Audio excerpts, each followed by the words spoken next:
พระพุทธศาสนาและวัฒนธรรมระบบ FM 104.5 เมกะเฮิรตซ์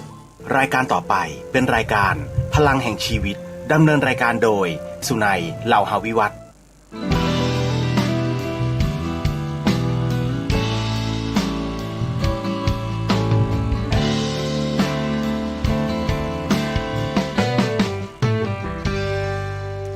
ลุกขึ้นมาฉายแสงเถิดชีวิตเป็นเช่นเจ้าสร้าง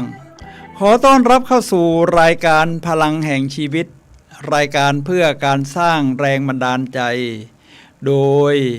ผมสุนัยเหล่าหาวิวัฒน์ผู้ดำเนินรายการมาพบกับท่านผู้ฟังทุกวันเสาร์เวลา 11 โมงถึงเที่ยงทางสถานีวิทยุเพื่อการศึกษาพระพุทธศาสนาและวัฒนธรรมคลื่น FM 104.5 เมกะเฮิรตซ์ออกอากาศณวัดฝายหินมหาวิทยาลัยเชียงใหม่จังหวัดเชียงใหม่สำหรับท่านผู้ชมที่ชมผ่านทางโซเชียลมีเดียครับเข้าไปที่ YouTube หรือ Facebook โดยพิมพ์คำว่าวัดฝายหินภาษาไทยก็จะเห็นทั้งภาพทั้งเสียงแล้วล่ะครับท่านผู้ฟังครับรายการของเราเป็นรายการสดในช่วง15นาทีสุดท้ายก่อนหมดรายการท่านผู้ฟังสามารถที่จะโทรศัพท์เข้ามาซักถามได้กันนะครับที่หมายเลข 0857088122 สำหรับวันนี้ครับท่านผู้ฟังครับรายการพลังแห่งชีวิตนำเสนอท่านผู้ฟังในเรื่องเราจะเป็นคนที่คิดสร้างสรรค์ได้อย่างไรครับ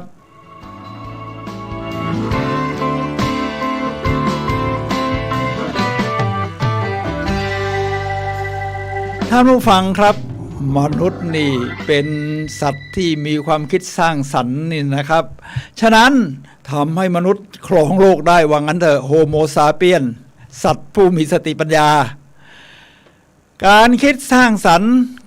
จะประกอบด้วยอะไรบ้างวันนี้นะครับเราได้เวลาที่จะสร้างสรรค์ชีวิตและงานของเราแล้วครับเพราะว่าโควิดโอมิครอนก็กลายเป็นช่วงขาลงแล้วเราก็จะต้องเดินหน้าต่อไปเป็นเรื่องที่จะต้องคิดสร้างสรรค์กันว่าชีวิตเราจะเดินหน้าอย่างไรให้มันมีชีวิตชีวาแล้วการงานของเราล่ะจะให้มันก้าวหน้ารุ่งเรืองได้อย่างไรแม้จะมีภาวะกดดันทั้งภายในภายนอกประเทศก็ว่าเถอะนะครับท่านผู้ฟังครับแต่ทั้งหมดก็อยู่ที่เราเป็นหลักเรียกว่าทำจากสิ่งที่ทำได้จากสิ่งที่มีณที่ที่อยู่ฉะนั้นความคิดสร้างสรรค์นี่ของมนุษย์นี่เกิดขึ้นได้อย่างไรครับผมก็มีหลักการที่เตรียมมาจากกูรูทั้งหลายนะครับที่เขามีแนวคิดสร้างสรรค์นี่ว่าเป็นอย่างไรเกิดขึ้นได้อย่างไรกระบวนการนี้เป็นอย่างไรสักครู่เดียวครับท่านผู้ฟังครับ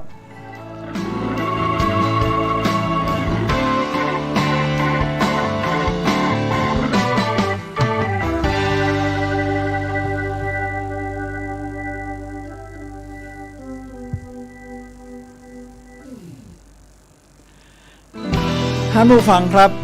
เราก็จะมาเริ่มรายการกันเลยนะครับความคิดสร้างสรรค์จะเกิดขึ้นได้อย่างไรแน่นอนอยู่แล้วครับมนุษย์นั้น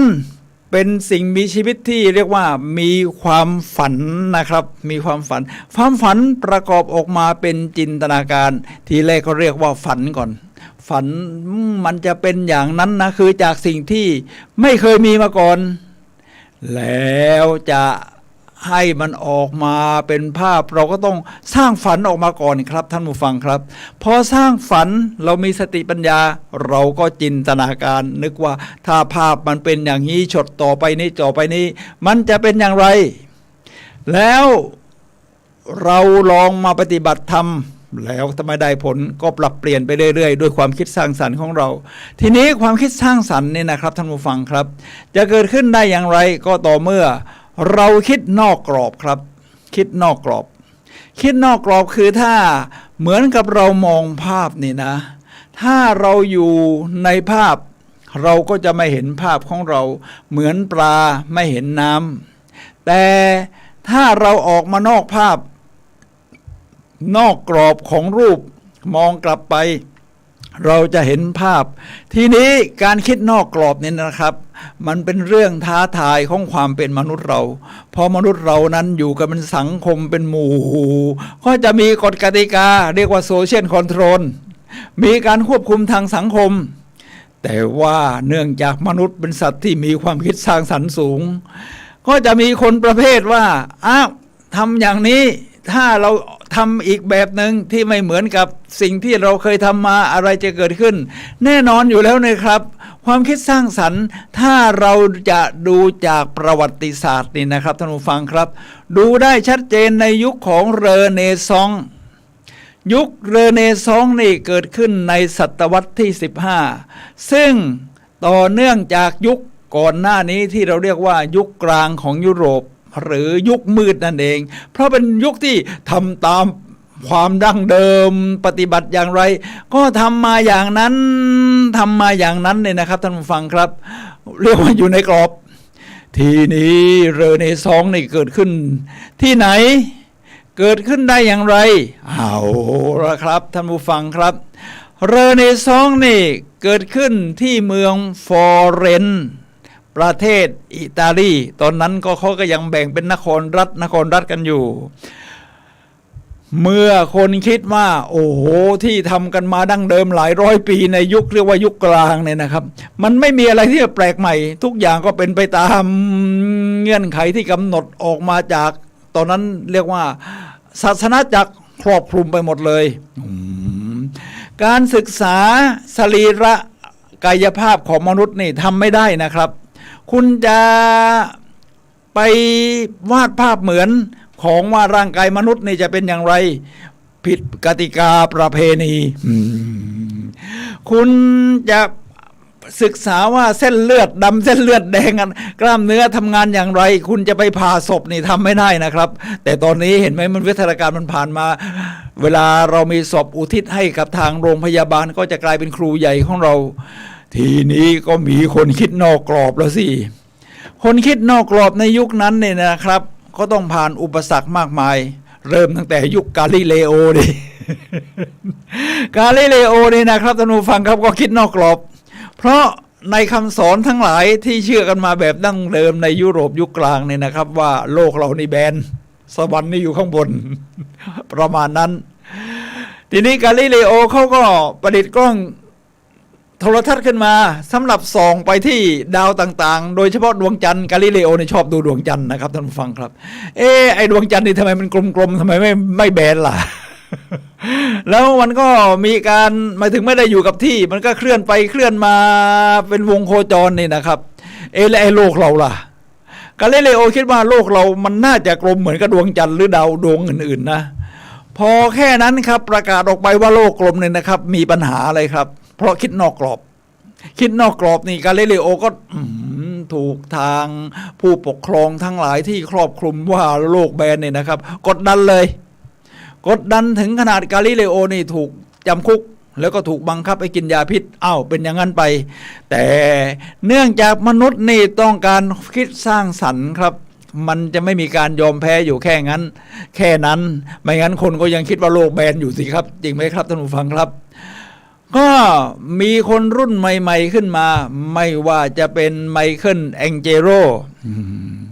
แล้วก็มีอีกหลายๆคนที่เกิดในยุคเดียวกันในยุคนั้นที่เรียกว่ายุคเรเนซองส์นี่พวกนี้ก็ถ้าอย่างนั้นที่เราจะต้องคิดนอกกรอบเราก็ลองทำไมเคิลแองเจโรเนี่ยนะครับเป็นคนแรกที่วาดเรียกว่าปั้นนะแต่การวาดนี่มีคนก่อนหน้านี้ของเขา2-3 คนที่วาดสรีระมนุษย์อะไรนี่นะครับไม่งั้นเราก็คงไม่เห็นภาพของเดวิดจริงไหมครับพอภาพของเดวิดออกมานี่ปั้นเนี่ยโอ้โห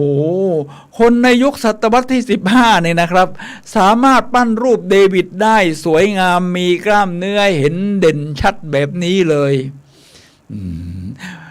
ยุคเรเนซองส์ก็แพร่กระจายไปทั่วยุโรปแล้วก็แพร่ไปทั่วโลกว่างั้นเถอะพอจากยุคเรเนซองส์การคิดนอกกรอบยุคเรเนซองส์ก็ตามมาอีกเป็นละลอกนะครับที่เราเรียกว่ายุคโกธิกยุคที่เปลี่ยนยุคบาร็อก ร็อกโกโก้ต่างๆนี่นะครับท่านผู้ฟังครับเดี๋ยวเราจะเข้าสู่วิธีการกันนิดหนึ่งนะครับว่านี่คือการคิดสร้างสรรค์ถ้าจะคิดสร้างสรรค์ตามกระบวนการของกูรูทั้งหลายนั้นจะเป็นอย่างไรครับกูรูทั้งหลายเขาบอกว่าอย่างนี้ครับคือจะต้อง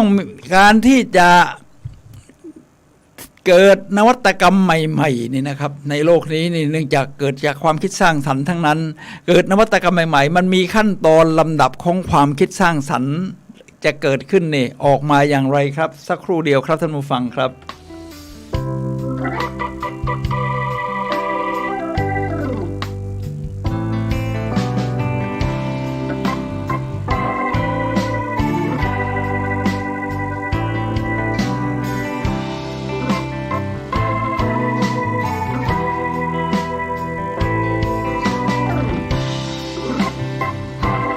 ท่านผู้ฟังครับกระบวนการมีอย่างนี้ผมได้เริ่มเกริ่นตั้งแต่ต้นว่าเริ่มจากเราฝันก่อนฝันนี่มันอาจจะเป็นสิ่งที่เลื่อนลอยใกล้เคียงความจริงขยับเข้าไปเป็นต้นแต่ว่ามนุษย์เป็นสัตว์ที่มีจินตนาการพอมีจินตนาการแค่นั้นแหละครับความคิดสร้างสรรค์มันก็จะมาแล้วก็จะเกิดนวัตกรรมต่างๆขึ้นมานะครับท่านผู้ฟังครับก็ลองคิดดูว่ายุคที่ผ่านมาจนมาถึงยุคนี้นะครับตอนที่ผมยังเด็กอยู่นี่นะครับเขาบอกว่าต่อไปมนุษย์จะมีกล่องวิเศษ อยู่ในมือ คิดย้อนกลับไปดีครับยุค4-5-60 ปีที่แล้วเนี่ยนะครับจะมีกล่องวิเศษที่ในมือที่สามารถเรียกดูอะไรก็ได้เราคิดว่าจะมีไหมถ้าสมัยนั้นนะครับเราก็คิดว่ามันเป็นไม่ได้นะแต่ว่ามันจะเป็นจริงเหรอมันก็กำกึ่งสงสัยเราก็ดูหนังเนี่ยนะครับท่านผู้ฟังครับดูหนังที่ว่ามนุษย์ไปพบกล่องวิเศษที่มนุษย์ต่างดาวมาทิ้งเอาไว้ในนั้นนี่มันเป็นเครื่องมือที่จะดูอะไรก็ได้พอมาถึงสมัยนี้เนี่ยนะครับเอาละครับถ้าใครจะคิดสร้างสรรค์ว่าโอ้โหมันมาถึงยุคที่เราจะดูอะไรก็ได้ ในนี้แล้วมันเกิดขึ้นได้อย่างไรล่ะครับท่านผู้ฟังครับนี่มันเป็นนวัตกรรมนะครับเป็นนวัตกรรมที่มันเห็นได้ชัดทุกคนก็มีใช้นะมือถือนี่นะครับแล้วก็ทุกคนก็ใช้อินเทอร์เน็ตได้ใช้ Google ใช้ YouTube ได้นะครับท่านผู้ฟังครับมันเกิดขึ้นได้อย่างไรมันมีกระบวนการอย่างนี้ครับตอนที่ผมก็มีภาพมาให้ดูนะครับกระบวนการนี้ก็คือจินตนาการก่อนแล้วเกิดความคิดสร้างสรรค์แล้วก็เกิดนวัตกรรมขึ้นมาเนี่ยนะครับภาพสีฟ้าเนี่ยนะครับคือจินตนาการว่าเราอยากมีกล่องมือถือ มีกล่องมือถือที่ดูอะไรก็ได้นะเราก็สร้างสรรค์ขึ้นมาสร้างประดิษฐ์ทีแรกกล่องนี่ก็เป็นประเภทแล็ปท็อปใหญ่ๆแล้วก็ค่อยพัฒนาเล็กลงแต่ว่าตอนนี้เราต้องการจอให้มันใหญ่ขึ้นดูสบายตาเราก็ทำเป็นใหญ่กว่าฝ่ามือหน่อยจับถือง่ายประมาณนี้ครับเกิดนวัตกรรมขึ้นมาทีนี้กระบวนการพวกนี้นี่เกิดขึ้นได้อย่างไรครับก็จะมีอย่างนี้ครับกระบวนการสร้างสรรค์นั้นก็จะเกิดได้จาก3อย่างคือกระบวนการความแปลกใหม่แล้วก็คุณค่าก็จะมีภาพนะครับคือกระบวนการที่จะเกิดมือถือขึ้นมาเนี่ยมันก็มีกระบวนการมีคนคิดบอกว่าเราไม่ขึ้นอยู่กับค่ายใดขอให้สิ่งต่อไปนี้เป็นเรื่องทางสากลก็คือซอฟต์แวร์ต้องเป็นของกลางไม่มีใครมาเป็นเจ้าของก็เกิดแอนดรอยขึ้นมาจริงไหมครับท่านผู้ฟังครับพอเกิดแอนดรอยขึ้นมาทุกคนก็เข้ามาช่วยกันพัฒนาได้นี่เรียกว่าเป็นกระบวนการความแปลกใหม่มันก็มีการพัฒนาขึ้นเรื่อยๆนะครับจากมือถือนี่แต่ก่อนเนี่ยเราใช้ปุ่มกดเหมือนกับคีย์บอร์ดนะครับพอตอนนี้เราใช้จอสัมผัสเอามือเอานิ้วไปจิ้มทุกคนก็ทำเป็นหมดแล้วเนี่ยนะนี่แล้วก็เกิดคุณค่าขึ้นมาที่เรียกว่า value เอาละครับท่านผู้ฟังครับทั้งหมดนี้มีสิ่งต่างๆเกิดขึ้นอย่างนี้ทีนี้สิ่งต่างๆเกิดขึ้นอย่างนี้นี่นะครับในนี้บอกว่าผมมีหนังสืออ้างอิงว่าเราจะต้องคิดบวกก่อน จินตนาการว่ามันเป็นไปได้ไม่มีอะไรที่เป็นไปไม่ได้ถ้าลองคิดว่ามันเป็นไปไม่ได้หรอกพอมันเป็นไปไม่ได้เราก็จะหยุดกึกเลยครับเราตอนเด็กๆนี่เคยเจอสถานการณ์แบบนี้นี่เยอะไหมครับเยอะครับพอจะคิดอย่างโน้นอย่างนี้ผู้ปกครองที่ตอนนั้นท่านก็มีกรอบความคิดอยู่แค่นั้นท่านก็บอกว่ามันทำไม่ได้หรอกมันเป็นไปไม่ได้เราถูกกรอกหูทุกวันไอ้ความคิดสร้างสรรค์ที่เป็นเด็กๆเนี่ยว่าฉันจะเป็นอะไรก็ได้ตอนนี้ฉันเป็นอะไรไม่ได้ มันถูกกรอบเราก็ต้องเปลี่ยนใหม่นะครับโลกมันสร้างสรรค์มันจะมีคนที่แหวกแนวออกมาอย่างอีลอนมัสก์สตีฟจ็อบส์นี่อย่างนี้เป็นต้นนะครับท่านผู้ฟังครับทีนี้เราต้องคิดบวกพอเราคิดบวกนี่นะครับท่านผู้ฟังครับว่ามันเป็นไปได้อะไรมันก็เป็นไปได้ผมยกตัวอย่างตามที่เคยยกมาแล้วก็เฮนรี่ฟอร์ดผลิตรถยนต์นี่แหละครับสมัยก่อนรถยนต์แต่ละคันนี่นะครับต้องเอาวิศวกรช่างนี่นะครับมาทีละ10กว่าคนประกอบรถยนต์พร้อมกันเลย1คันใส่นู่นวันนึงได้ไม่กี่คันนะครับท่านผู้ฟังครับพอทางเฮนรี่ฟอร์ดผู้ก่อตั้งบริษัทรถยนต์ฟอร์ดบอกว่าเราจะผลิตบนสายพานแล้วจะผลิตเครื่องยนต์แบบ V18 นี่ให้มันนี้วิศวกรบอกมันทำไม่ได้หรอกมันเป็นไปไม่ได้ เฮนรี่ฟอร์ดเขาก็ยืนหยัดอยู่ด้วยไม่ว่าคุณจะคิดว่าทำได้หรือเป็นไปไม่ได้คุณถูกทั้งคู่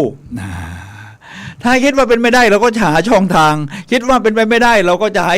อะไรที่มันต่อต้านว่าฉันไม่อยากจะทำหรอกทีนี้เฮนรี่ฟอร์ดเขาไม่ยอมแพ้เขามีจินตนาการที่ยิ่งใหญ่เฮนรี่ฟอร์ดเขาบอกว่าพอเจอวิศวกรเขาบอกว่าทำเครื่องยนต์ V2 ให้ผม1เครื่องวิศวกรบอกเป็นไปไม่ได้หรอกครับเฮนรี่ฟอร์ดก็เจอทีไรก็บอกทำเครื่องยนต์ V18 ให้ผม1เครื่องก็พูดอย่างนี้เรื่อยๆจนกระทั่งผลิตออกมาได้แล้วทีนี้ก็ผลิตตามสายพานมาเนี่ยนะครับท่านผู้ฟังครับผลิตตามสายพานมาคนไหนมีหน้าที่ใส่กระจกก็ใส่กระจกคนไหนมีหน้าที่ใส่เครื่องขันน็อตก็ขันมันวันนึงเนี่ยผลิตรถยนต์ได้มากขึ้นแล้วรถยนต์ก็ราคาถูกขึ้นเดี๋ยวนี้ก็ผลิตกันบนสายพานหมดแล้วนี่แหละครับท่านผู้ฟังครับเกิดนวัตกรรมขึ้นมาอันดับแรกก็คือคิดบวกคิดว่ามันเป็นไปได้นะครับท่านผู้ฟังครับทีนี้เมื่อเราเชื่อว่ามันเป็นไปได้อะไรมันก็จะตามมาถ้าผมบอกว่าอีลอนมัสก์บอกว่าเราจะอพยพผู้คนบางส่วนไปที่ดาวอังคาร ผมเองก็ยังตามไม่ทันนะเนี่ยความคิดสร้างสรรค์อาจจะหยุดกึกเหมือนกันมันจะอยู่วันยังไงมันดาวอังคารอีลอนมัสก์บอกว่าโลกมันเป็นมลภาวะมากขึ้นแล้วเนี่ยสมมุติเอาแล้วกันถ้าเกิดสงครามนิวเคลียร์ตอนนี้เนี่ยมันก็ศึกปะทะทางคารมกันไปมาเกิดสงครามนิวเคลียร์ขึ้นมาโลกเป็นมลพิษหมดความคิดอีลอนมัสก์อาจจะถูกก็ได้นะครับท่านผู้ฟังครับเราก็เตรียมตัวเลยอีลอนมัสก์เขาก็ประดิษฐ์เครื่องยนต์จรวดเครื่องบินอวกาศอะไรทั้งหลายเตรียมเอาไว้ที่จะอพยพผู้คนบางส่วนไปที่ดาวอังคารมันก็เป็นไปได้นะครับถ้าโลกเราไปถึงขั้นนั้นเนี่ยนะท่านผู้ฟังครับแม้ตอนนี้เราจะบอกว่ามันเป็นไม่ได้ก็ลองคิดดูสิตอนที่คริสโตเฟอร์โคลัมบัสบอกว่าเราจะไปประเทศอินเดียทางตะวันตกปกติเขาต้องไปทางตะวันออกแล้วอ้อมมาทางแหลมกูดโฮปทางใต้สุดของทวีปแอฟริกาแต่นี่ไม่แกก็บอกว่าเราจะไปทางตะวันตกแล้วแกก็ไปของแกได้ใช่ไหมคือไปเจออินเดียแดงแทนท่านผู้ฟังครับนี่มันเป็นสิ่งที่เราเรียกว่าจินตนาการทีนี้เราจะมีสิ่งต่างๆเหล่านี้นี่เดี๋ยวผมมีหนังสือมาประกอบมันนะครับสักครู่ครับ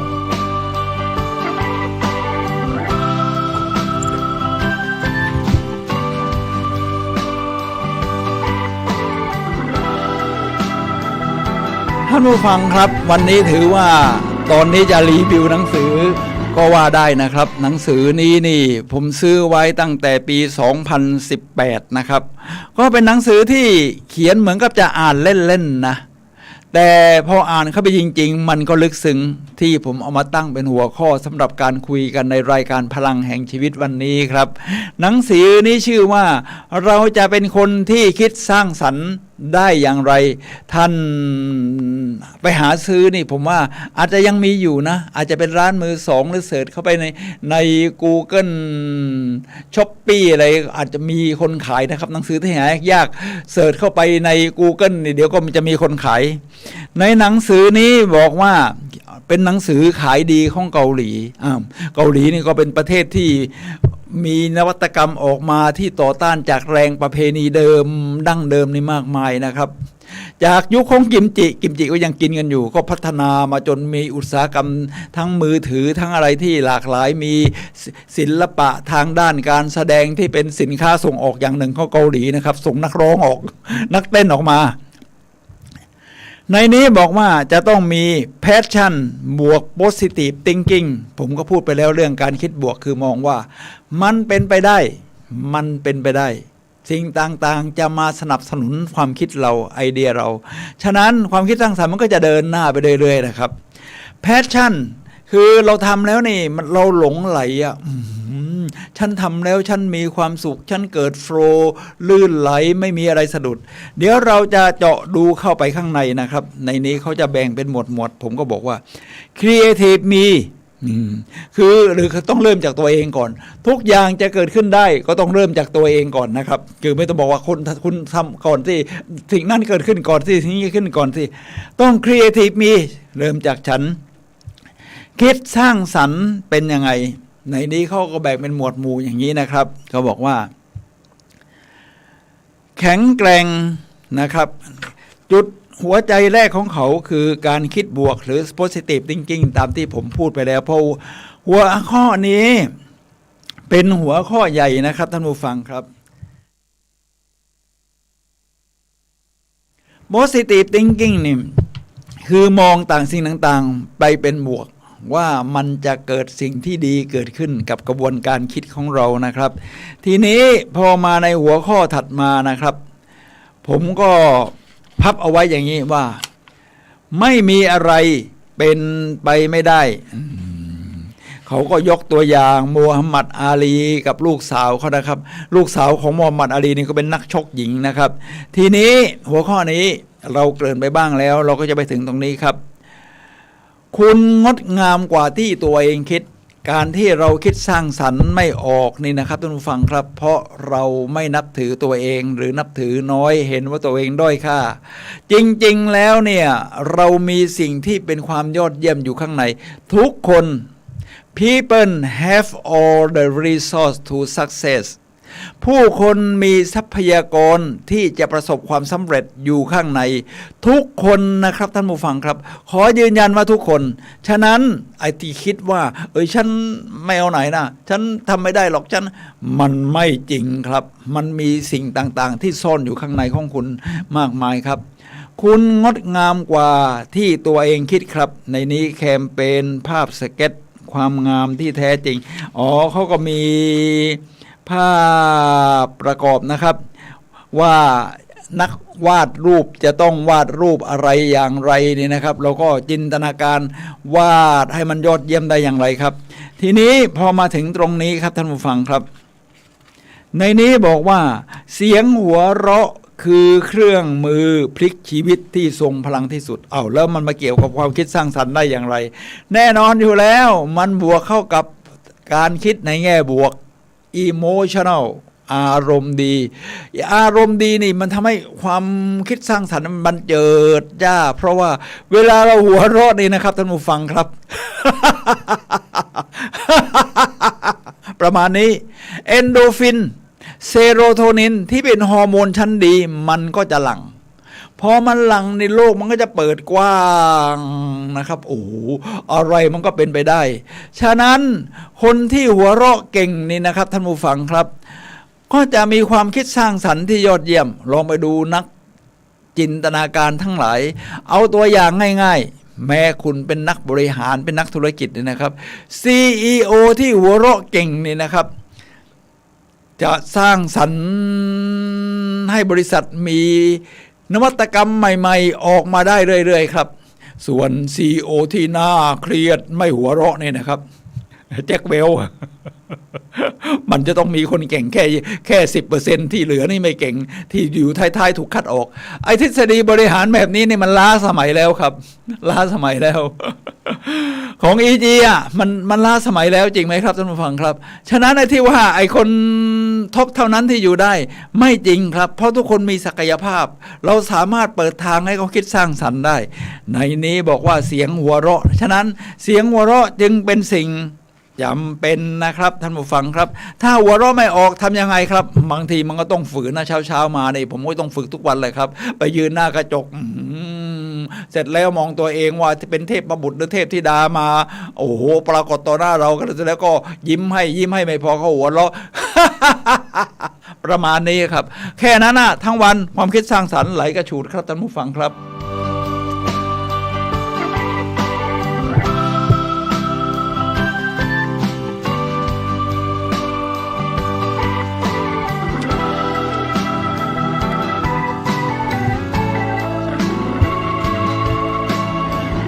ท่านผู้ฟังครับมาถึงอีกหัวข้อหนึ่งนะครับในนี้บอกว่าเชื่อในพลังของการมองโลกในแง่ดีประเทศเกาหลีที่ยิ่งใหญ่แต่ก่อนนี้ประเทศเกาหลีนี่ก็มีเผด็จการทหารอะไรนี่เหมือนกันนะครับแต่ว่าเขาเชื่อว่าประเทศเกาหลีจะเจริญได้ด้วยระบบประชาธิปไตยอุตสาหกรรมเทคโนโลยีสมัยใหม่ซัมซุงจากที่ยี่ห้อของซัมซุงนี่คือเขาเครื่องหมายการค้าคือเป็นรูป3 ดาวคือเรียกว่าเป็นสินค้าเกษตรที่มันเกรดล่างๆกลางๆล่างๆอ่ะเขาก็บอกว่า3 ดาวไม่เป็นไรแต่เขาก็จะสร้างสรรค์ได้จนเป็นมือถือที่ยิ่งใหญ่อีกบริษัทหนึ่งของโลกฉะนั้นนี่คือการมองโลกในแง่ดีนะครับทีนี้เดี๋ยวผมก็จะมาถึงหัวข้อที่5ชายเอาครับสักครู่เดียวครับท่านผู้ฟังครับ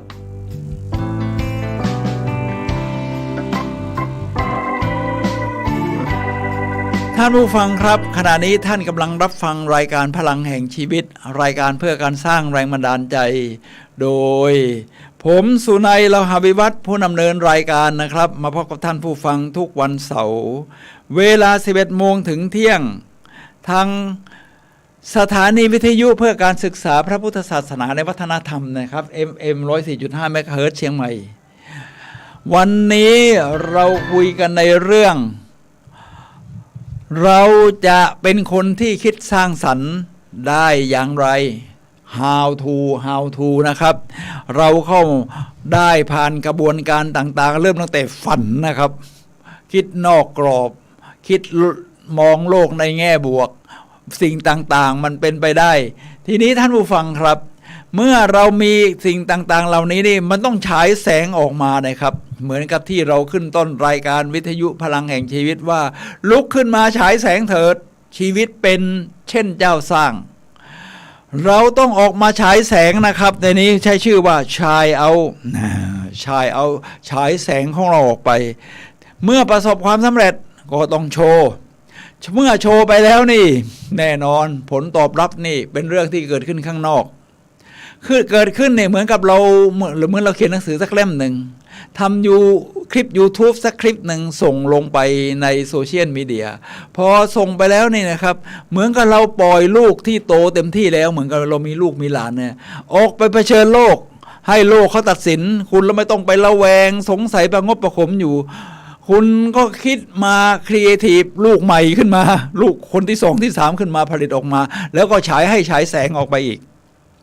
เพราะว่าคนที่จะมองเรานี่ก็มีหลายระดับครับท่านผู้ฟังครับระดับที่สร้างสรรค์เนี่ยเขาก็จะหาจุดเด่นประเภทที่กลางๆอ๋อมันดูแล้วสนุกดีคลึกครื้นประเภทที่ไม่อยากจะพูดแต่โลกนี้มันมีอย่างหนึ่งครับคือความอิจฉาครับท่านผู้ฟังครับคนที่จะต้องฉายแสงนี่ต้องไม่กลัวเรื่องการอิจฉากล้าที่จะถูกเกลียดไม่งั้น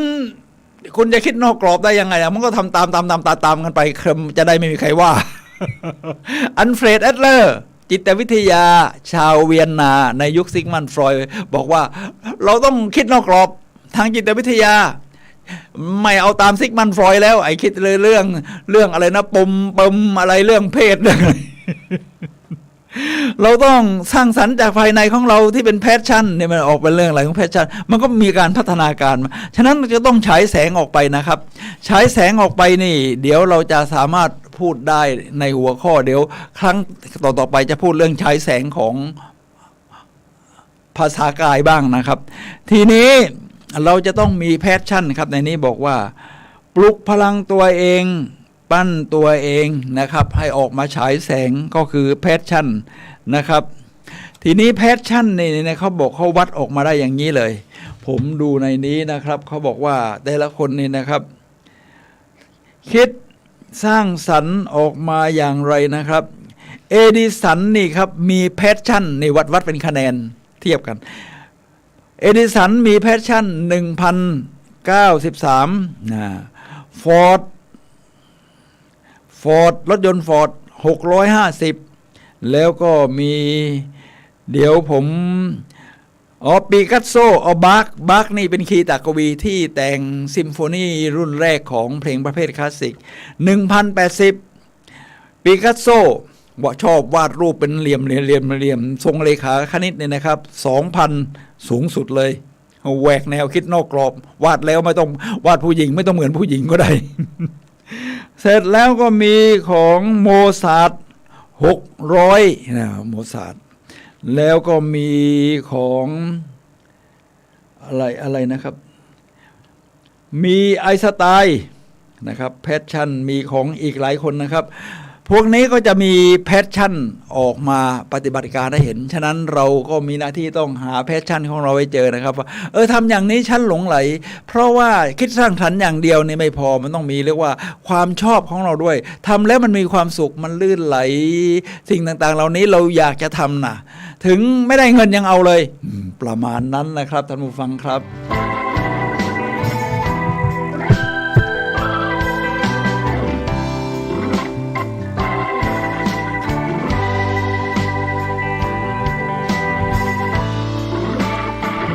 ทีนี้มาถึงหัวข้อที่แนะนำอีกหัวข้อหนึ่งก็คือพลังเปลี่ยนโรคในเสี้ยวนาทีของการตัดสินใจคือ execution ผมแปลงมาเลยว่า decision คือการตัดสินใจนะครับการตัดสินใจเหมือนที่ยกตัวอย่างนะ2พี่น้องตระกูลไรตัดสินใจว่าจะติดเครื่องยนต์ได้เครื่องบินแล้วให้มันบินได้นี่นะครับเขาตัดสินใจแล้วว่ามันจะบินได้จริงไหมครับท่านผู้ฟังครับแล้วสมัยก่อนเอายุคโบราณเลยเราก็มีอาจจะมีลากเลื่อนรถ4ล้อที่ลากกันไปลากสูงแต่ใครจะคิดว่ามีแค่รถจักรยาน2ล้อนี่ก็เป็นเรื่องอัศจรรย์แล้วนะครับฉะนั้นสิ่งต่างๆนี้นี่นะครับก็คือการตัดสินใจนี่นอกจากจะเป็นเรื่องใหญ่ๆของความคิดสร้างสรรค์แล้วนี่นะครับท่านผู้ฟังครับยังเป็นเรื่องสำคัญของการมีปฏิสัมพัน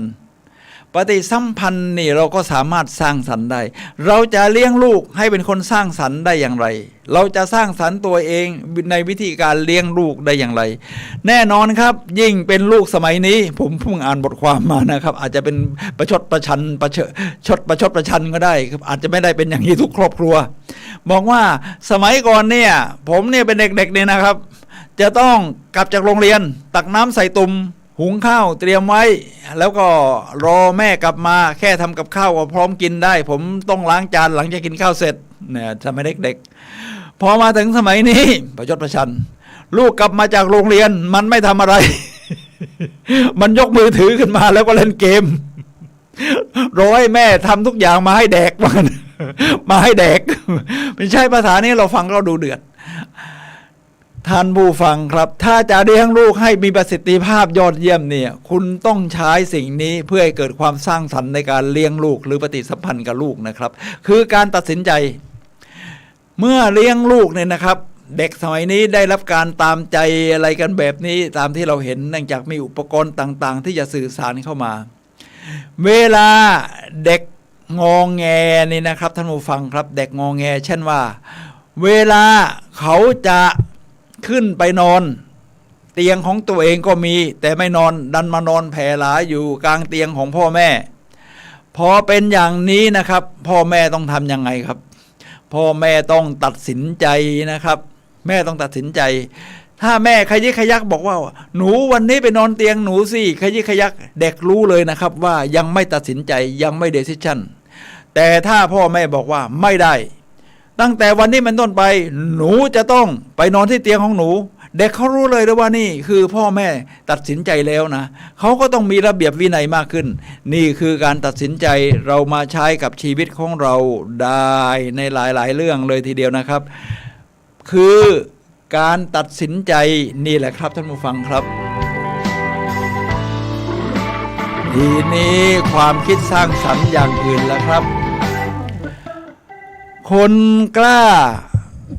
เท่านั้นที่จะได้สาวงามไปครอบครอง แล้วมันเกี่ยวอะไรกับคนกล้าอ๋อ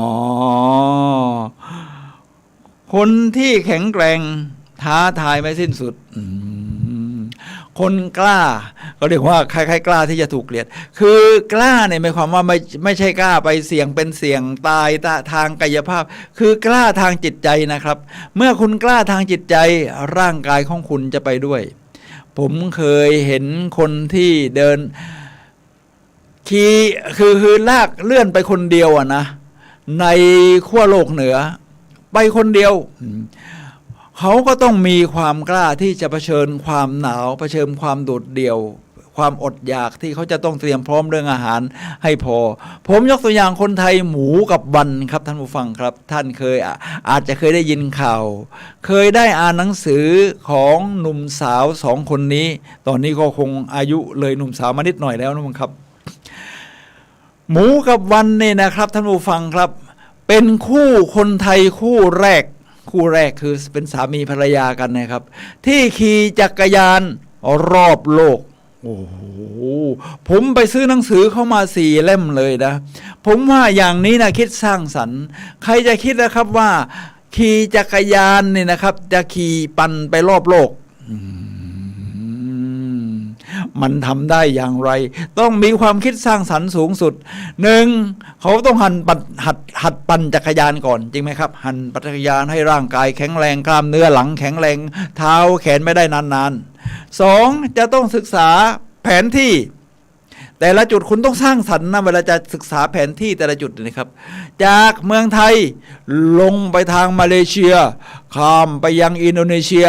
ไปทางออสเตรเลียไปทางนิวซีแลนด์แล้วก็จะไปทางอเมริกาใต้คุณจะปั่นตรงเมืองไหนไปเมืองไหนคุณก็ต้องสร้างสรรค์คุณต้องจินตนาการไปก่อนนะครับเพราะคุณไม่เคยไปอาจจะเคยเห็นรูปเห็นอะไรบ้างเห็นวิดีโออยู่บ้างแต่คุณก็ต้องถ้าไปเจอเหตุการณ์ต่างๆมันจะเป็นอย่างไรคุณก็ต้องจินตนาการมาฉะนั้นเวลาเขาจินตนาการมาเนี่ยนะครับเขาก็จะเจอทั้งเหตุการณ์แบบที่ว่ายอดเยี่ยมยอดแย่ คือไปในที่บางที่นี่เขาต้อนรับอย่างดีอบอุ่นบรรยากาศดีไปในที่อเมริกาใต้บางประเทศบางเมือง ดันมาขโมยของอีก มันเป็นอย่างนี้ครับท่านผู้ฟังครับและคู่นี้เนี่ยนะครับตอนนี้เขาเขียนหนังสือมา4 เล่มนะครับรอบโลกเลย 2,000 วันปั่นรอบโลกผมว่าเป็นคู่สามีภรรยาคือหมูกับวันนี่ยอดเยี่ยมครับในเรื่องของคนกล้าเท่านั้นที่จะสร้างสรรค์สิ่งต่างๆได้เขาก็เรียกว่าสร้างสรรค์สิ่งที่เป็นความยอดเยี่ยมอย่างหนึ่งของโลกเลยทีเดียวครับท่านผู้ฟังครับ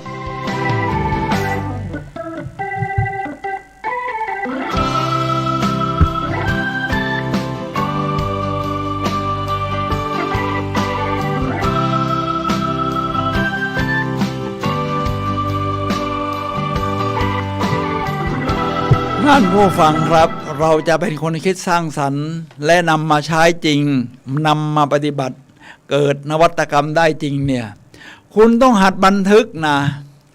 หัดบันทึกนี่ในสมัยนี้มันก้าวหน้าไปกว่ายุคก่อนนี่เราต้องสลักบนก้อนหินจริงไหมครับเพราะเราไม่มีกระดาษกับหมึกอะ ก็บัญญัติ10 ประการอะไรประมาณนี้ต้องสลักบนก้อนหินหลักศิลาจารึกสมัยพ่อขุนรามคำแหงใช่ไหมเราก็ต้องสลักบนก้อนหินแต่สมัยนี้การบันทึกมันง่ายขึ้นคุณก็จดบนกระดาษจดบนกระดาษนี่มีปากกามีอะไรพร้อมคุณก็จดบันทึกไปอย่างนี้นะครับทีนี้โลกมันสมัยใหม่คุณก็ง่ายกว่านั้นครับ เราไปทำอะไรสำเร็จเนี่ยนะครับเราก็ต้องจดบันทึกไว้ในมือถือในมือถือใช่ไหมครับมันบันทึกได้ง่ายทีนี้ไม่ใช่แค่ตัวอักษรนะครับท่านผู้ฟังครับเรามาถึงยุคของดิจิตอล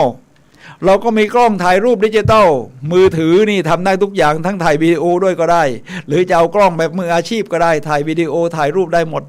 บันทึกไว้ในกล้องต่างๆทีนี้เมื่อเรามีความคิดสร้างสรรค์เราหัดบันทึกอย่างนี้เวลาเราจะต่อยอดเนี่ยมันง่ายครับท่านผู้ฟังครับ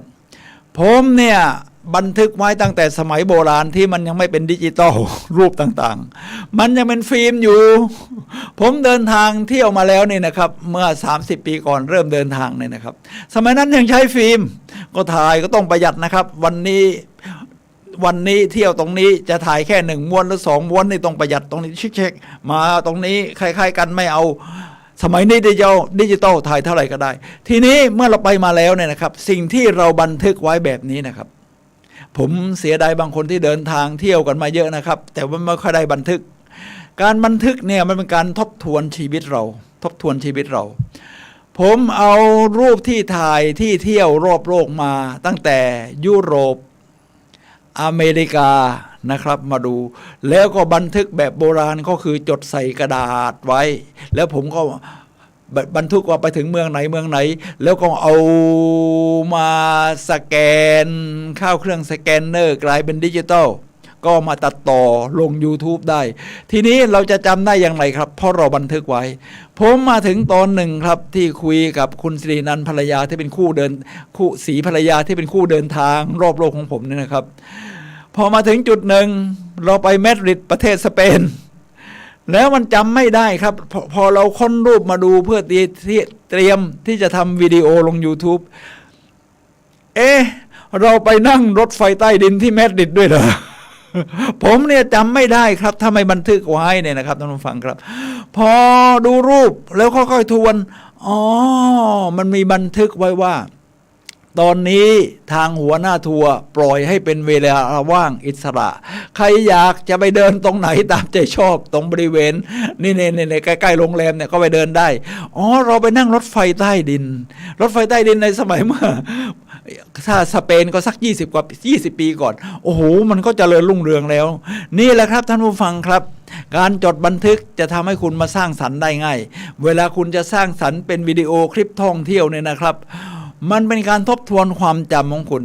สร้างสรรค์เป็นคลิปวิดีโอให้คนอื่นมาต่อยอดและพากเป็นภาษาไทยเวลาใครเขาอยากไปประเทศไหนฟังภาษาไทยแล้วนี่ผมมีแผนที่ประกอบด้วยนะก็เสิร์ชมาจาก Google แหละเมืองนี้ไปเมืองนี้จุดนี้ไปจุดนี้เป็นยังไงมันทำให้เดินทางได้ง่ายเดี๋ยวนี้คนเขานิยมเลยว่าเดินทางไปเองไม่ง้อทัวร์ก็มีเยอะคุณก็ต้องสร้างสรรค์ทำการบ้านแบบนี้นะครับให้ดีบันทึกไว้ทุกช็อตเลยดีครับ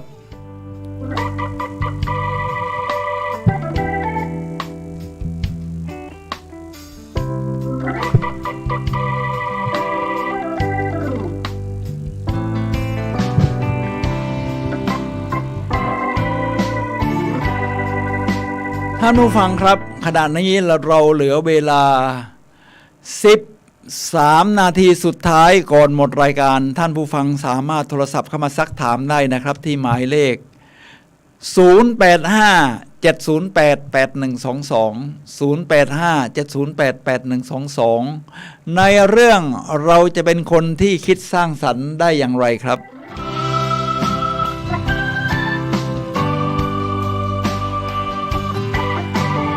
ในช่วงนี้ผมก็เดินเครื่องต่อไลฟ์โชว์ The Show Must Go On ผมก็จะเข้าสู่วิชาการนิดนะครับสร้างสรรค์สู่ชีวิตที่ยอดเยี่ยมของเราได้อย่างไรนำมาจากหนังสือ Ingenious วิชาความคิดที่คุ้มหน่วยกิตที่สุดในโลกนะครับนี่หน้าตาของหนังสือนะครับในหนังสือนี้เนี่ยนะครับเป็นหนังสือที่เขียนโดยศาสตราจารย์ผู้หญิงของมหาวิทยาลัยสแตนฟอร์ด Ingenious นะครับก็คือ Genius ก็คือยอดเยี่ยมนะยอดเยี่ยมฉลาดหลักแหลมวิธีการที่จะสร้างสรรค์นี่เขาสรุปมาเป็น3 กระบวนการด้วยกันนะครับ3 กระบวนการ3 วิธี 3 วิธีสู่ความคิดสร้างสรรค์หรือ Creative 1. การหลอมรวมกับยุคสมัยที่แตกต่าง วิธีที่ 2. การหลอมรวมกับธุรกิจที่แตกต่าง วิธีที่ 3. การหลอมรวมกับคนรอบข้างเอาละครับท่านผู้ฟังครับ เราก็จะต้องหาวิธีถ้าเราจะนำมาใช้เพื่อให้เกิดความคิดสร้างสรรค์ที่ยอดเยี่ยมตามวิธีที่หนังสือ Ingenious นี่นะครับ วิชาความคิดที่คุ้มหน่วยเกียรติที่สุดในโลกเนี่ยนะครับของมาริสแตนฟอร์ดลองดูนะครับการหลอมรวมกับยุคสมัยที่แตกต่างยุคของเราก็ผ่านมาเป็นยุคเรื่อยๆนะครับทีนี้ศิลปะต่างๆนี่ก็ผ่านยุคต่างๆมาตามที่ได้อ้างถึงสมัยก่อนนี่เวลาเราวาดรูปเนี่ยยุคต่างๆเนี่ยนะครับเราก็จะมีเรียกว่าวาดภาพนี่จะต้องเหมือนแต่ก่อนที่จะเป็นวาดภาพเหมือนหรืออิมเพรสซีฟนี่นะครับเราก็จะวาดภาพแบบเหมือนกับ2 มิติอะวาดแบบ3 มิติแล้วเรายังแรงเงาอะไรทำไม่เป็นนะครับสมัยก่อนเนี่ยนะครับอย่างเราดูรูปสมัยต่างๆในวัดหรือของทางยุโรปเองเนี่ยเราจะเห็นแค่เวลาคนหันหน้าก็หันหน้าเอียงมาอย่างนี้ตรงๆเวลาหันตรงๆก็หันหน้าตรงๆแล้วก็เป็น2 มิติแต่ตอนนี้เขาก็มีแรงเงา Impressive ภาพวาดภาพเสมือนจริงแต่พอพัฒนาขึ้นมาเรื่อยๆมันเป็นการเชื่อมโยงระหว่างยุคสมัยที่แตกต่างก็พัฒนาขึ้นมาเป็นภาพปิกัสโซ จิตรกรชาวสเปนที่มาโด่งดังและใช้ชีวิตอยู่ที่กรุงปารีสประเทศฝรั่งเศสผมเคยไปเที่ยวที่ปารีสนะครับไปชมพิพิธภัณฑ์ปิกัสโซภาพอะไรวาดแล้วงงมากเลยดูแล้วเขียนว่านี่ภาพวูแมนแล้วไม่เห็นเหมือนผู้หญิงเลย ผู้หญิงก็ต้องหน้ากลมๆลีรูปไข่ผมยาวๆตาหวานๆอันนี้ไม่เห็นภาพเหมือนผู้หญิงเลยเป็นผู้3 เหลี่ยม 4 เหลี่ยมเอาอะไรมาแปะกันแล้วก็ไม่ใช่เป็นกลมกลืนกันเอานี่มาแปะไอ้นี่มาแปะไอ้นี่ปิกัสโซมันคิดได้ยังไงอ๋อเขาพัฒนามาจากอายุภาพเหมือนจริงอะมาเป็นภาพเรขาคณิตแค่นี้มันทำให้ปิกัสโซโด่งดังได้เขาเรียกว่าเชื่อมโยงศิลปะแต่ละสมัยใช่ไหมครับเรามาถึงสมัยนี้สมัยก่อนนี่เราอยู่ในถ้ำ แล้วออกมาสร้างบ้านในชนบทในยุคเกษตรกรรมยุคอุตสาหกรรมก็อยู่เป็นคอนโดมิเนียมตึกแถวตึกพอมาถึงวันนี้มันเป็นบ้านประหลาดบ้านแบบกระจกก็มีบ้านแบบอะไรก็มีนี่นะครับมันก็พัฒนาขึ้นมาเรื่อยๆครับท่านผู้ฟังครับนี่คือวิธีที่ 1คือการหลอมรวมกับยุคสมัยที่แตกต่างทีนี้วิธีที่ 2การหลอมรวมกับธุรกิจที่แตกต่างธุรกิจที่แตกต่างนี่จะรวมกันได้อย่างไรครับถ้าคุณเป็นจิตรกรเขาก็จะมีการสร้างสรรค์ผลงานศิลปะที่ไม่ใช่เกิดจากการวาดรูปอย่างเดียวจากผู้กันจากสีหรือการปั้นแกะสลักประติมากรรมเขาบอกว่าคุณจะเอาอย่างอื่นก็ได้เช่นเอาเชือกมาประดิษฐ์แล้วก็มีสีระบายหน่อยนึงเอาโบมาผูกที่เป็นเรียกว่าศิลปะแบบผสมผสานทีนี้กูรูทั้งหลายเขาบอกว่าถ้าคุณจะสร้างสรรค์สิ่งที่ยอดเยี่ยมได้ในแนวของศิลปะแบบนี้นี่คุณต้องคิดนอกกรอบเวลาเขาบอกว่าให้สร้างสรรค์ศิลปะแบบผสมผสานคุณก็ต้องเวลาจะหาอุปกรณ์วาดรูปคุณต้องไม่ไปร้านขายเครื่องเขียนคุณต้องไปที่ร้านขายวัสดุก่อสร้าง แล้วมันจะหาผู้กันกับสีเจอไหมไม่เจอสิคุณก็ไปเจอปูนเจอเกลียงเจออะไรค้อนเกินแฉลงงัดคุณก็มาประกอบแล้วทำเป็นรูปศิลปะผมไปดูงานศิลปะที่เนเธอร์แลนด์สิศิลปะแบบสมัยใหม่อ่ะเขาก็เอาอะไรมาประกอบกันไม่รู้แล้วมันโมโตพอมาผสมผสานกันแล้วมันดูเป็นศิลปะได้นะเรียกว่าจากสิ่งที่แตกต่างกันหรือธุรกิจที่แตกต่างกันทีนี้ถ้ามองในแง่ธุรกิจตรงๆล่ะผมจะบอกให้เขาก็ต้องไปดูงานในที่ไม่ใช่ธุรกิจที่เชื่อมโยงกับตัวเองคุณทำคอมพิวเตอร์ระดับ Apple iPad iPhone ทั้งหลายคุณก็คงสมัยก่อนอาจจะมีแต่สมัยนี้คงไม่มีมั้งต้องไปดูที่ Microsoft Apple ต้องไปดูที่ Samsung ต้องไปดูที่หัวเว่ยไม่ครับ Apple เขาบอกว่าคุณต้องไปดูที่ธุรกิจที่มันต่างกันนะเขาก็จะส่งพนักงานชั้นครีเอทีฟทั้งหลายนี่ไปดูงานที่โรงแรมลิชแล้วโรงแรมลิชนี่คุณจะออกมาประดิษฐ์เป็นไอ้เรื่องตระกูลไอทั้งหลายของมือถือแล็ปท็อปได้ยังไงคุณต้องไปดูครับไปดูว่าโรงแรมลิชซึ่งเป็นโรงแรมที่ดีที่สุดในโลกระดับ5 ดาว 6 ดาวเนี่ยนะครับเขาบริหารยังไงเข้าไปนี่เคาน์เตอร์เขาตกแต่งอย่างไรแล้วพนักงานเขาทักทายอย่างไรประมาณนั้นนะเหมือนกับสตาร์บัคนะครับกาแฟพอคุณเข้าไป3 ครั้งนี่จำชื่อเราได้เลยเรียกชื่อเราถูกอ่ะพอเวลาจะถามจะทำเป็นกาแฟเขาก็จดชื่อเราไว้ที่ข้างๆถ้วย พนักงานถูกฝึกมาให้จำชื่อท่องชื่อลูกค้าทีนี้ Apple ก็ไปดูงานที่โรงแรมลิชพอดูร้านที่โรงแรมลิชก็ดูเห็นเคาน์เตอร์การพนักงานต้อนรับฉะนั้นร้านไอทั้งหลายเนี่ยนะครับที่มาเปิดอยู่ Apple ที่ในเชียงใหม่เราก็มีนี่นะครับท่านผู้ฟังครับคุณก็จะเห็นมันเขาเคาน์เตอร์เหมือนคล้ายๆโรงแรมลิชนะครับเข้าไปก็มีเคาน์เตอร์ต่างๆวางเครื่องแล็ปท็อปโน้ตบุ๊กอะไรทำนองนี้แล้วก็มีพนักงานคอยทักทายต้อนรับอยู่ท่านผู้ฟังครับการหลอมรวมของธุรกิจที่ต่างกันยังไม่พอเท่านั้นนะคุณจะทำคุณตอนนี้จะเริ่มเดินทางได้แล้วเตรียมตัวไปเลยเตรียมกระเป๋าเอาไว้กระเป๋าเดินทางในสมัยก่อนมันหนักจะตายผมซื้อแซมโซไนท์มาเมื่อ30 ปีที่แล้วเนี่ยนะครับตอนนี้มาใช้ไม่ได้นะแต่สภาพมันยังดีอยู่ไม่ได้เพราะมันหนักไฟเบอร์สมัยก่อนนี่มันหนักมากเลยเพราะว่าสมัยนี้เขาให้แค่15 กิโลที่จะขึ้นเครื่องคุณก็มาซื้อกระเป๋าเบาๆมาซื้อกระเป๋าเบาๆมาเสร็จแล้วนี่นะครับมันจะต้องแข็งแรง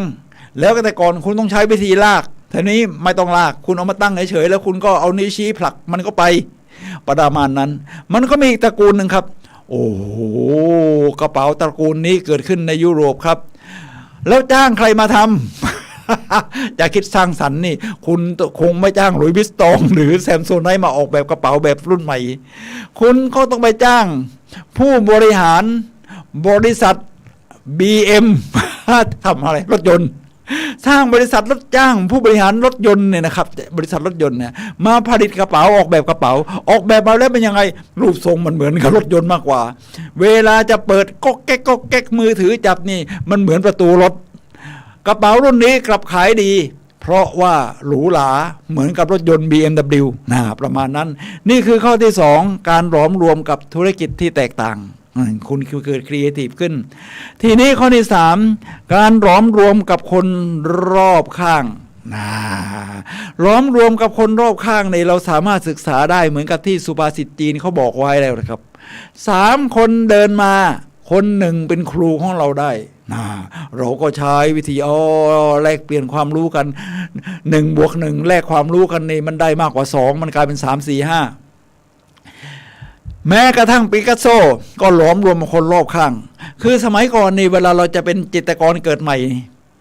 ใช่ไหมครับเราก็ต้องแน่นอนลอกเรียนแบบก่อนแม้แต่แวนโก้หรือแม้แต่ปิกัสโซเองเวลาวาดรูปสมัยก่อนเนี่ยมันไม่ได้เป็น3 เหลี่ยม 4 เหลี่ยมหรอกครับวาดรูปก็วาดรูปเหมือนมีทิวทัศน์มีใบไม้มีภูเขามันก็ค่อยพัฒนาขึ้นมาฉะนั้นเขาบอกว่าสุดยอดศิลปินคือลอกเรียนแบบคือศิลปินที่ยอดเยี่ยมคือลอกเรียนแบบมันก็ต้องลอกเรียนแบบเข้ามาก่อน